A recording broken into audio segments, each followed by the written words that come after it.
Anyhow, I was fascinated by these lines with all these moving parts and engines and whatnot. And I was always asking lots of questions. Okay, what's this part do? Where does this part go? And that. And he would take me on a tour of the plant and show me the process. The plant where I'm from produces engines. They don't actually assemble the entire vehicle. The engine is shipped out to another plant to go into whatever vehicle it is going into. So Corvette engines are actually one of the engines that are produced here where I'm from. So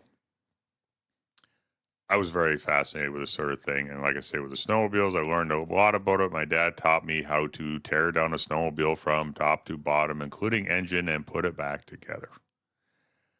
I used to take these snowmobiles, buy a couple beaters in the spring, and I would rebuild them over the course of the summer and oftentimes sell them in the fall, make some money off of it. So, and I enjoy doing it. And I learned a lot about vehicles as well. So, yeah, I was that kid at 16 years old who was in the driver's registration office on the day of my 16th birthday getting my driver's license. And I went out to drive and learn that day.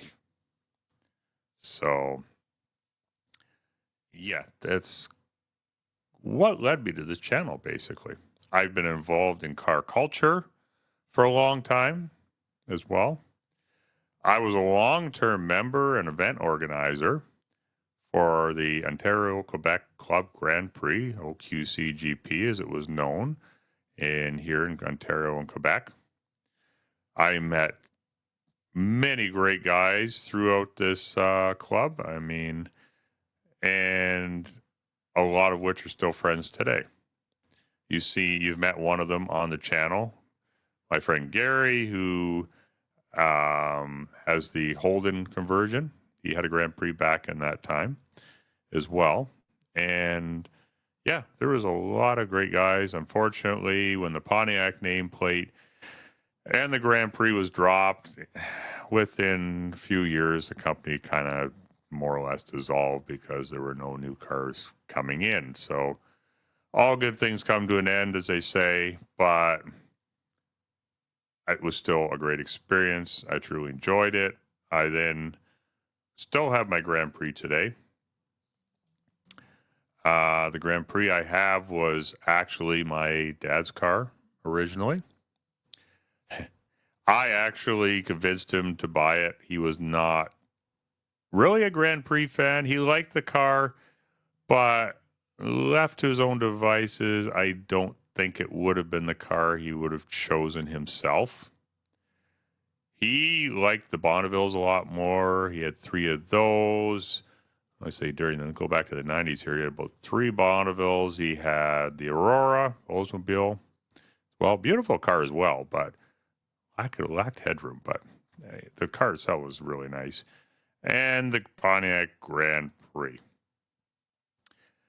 And after my dad passed away, I kept the car because the car, it meant a lot to me. It had a lot of memories in it. And it was, like I say, it was something he kind of bought because I convinced him to buy it because I really liked those cars. And after he passed away, that was when I found the Pontiac Grand Prix Club. So it was almost like that was meant to be in some sort of twisted way. I'm not sure. But it was a great time. I still have the car today. I moved on as my daily driver. I own a Chevy Silverado. I also became part of a GM truck forum.